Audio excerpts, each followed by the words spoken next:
Eco-philosophy, that's a term I don't like to use because then you think it is a new kind of academic discipline.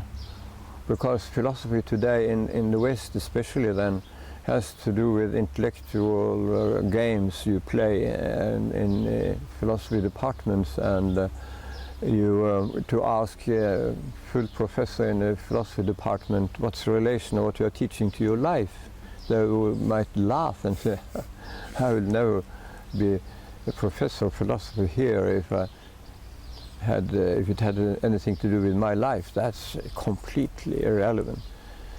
So eco-philosophy, I'm a little afraid of. They think the core of the movement has to do with philosophy, whereas the core has to do with practice.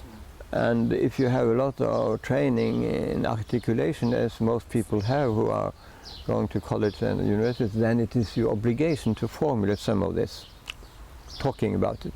So you have I say, what's your ecosophy? And you have to answer. Because of your terrible high level of formal education, you can have no kind of excuse for not answering me. Why do you do this? Why do you sit here? Is that part of, can you really justify that from your basic intuitions of what life is? Then you are there. So the supporters of deep ecology movement are asked to stand up and bang, shake people like this and say, what are you doing? How do you justify that?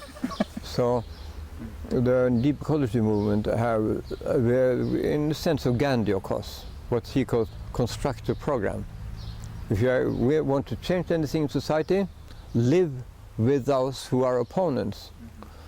If you do anything with crime, live with the criminals, and so on. Participate in the direct action, but do it in a way that is understandable to the opposition. And constructive program says that if it's something that takes a long time, you should arrange things such that you can be of help to the opponents. Not just standing somewhere, but being able to say, can we do something? What's your point? And so on. And otherwise it gets too abstract. That's important. But 21st century, the next 10 or 20 years, I think even economical, the new economics, the green economy will not be able to really change things economically, and poverty, abject poverty, is going bad. Ecosystems, atmosphere, and everything getting worse. I think so, in the beginning of the 22nd. And all governments so far, they speak about using more energy. So the term development will be very soon, I think, a negative term. So in the next 50 years, all plans are bad, more or less bad. It's only a question of more or less bad. So it's only the last half of the next century, really things can go maybe better, but still increasing in sustainability.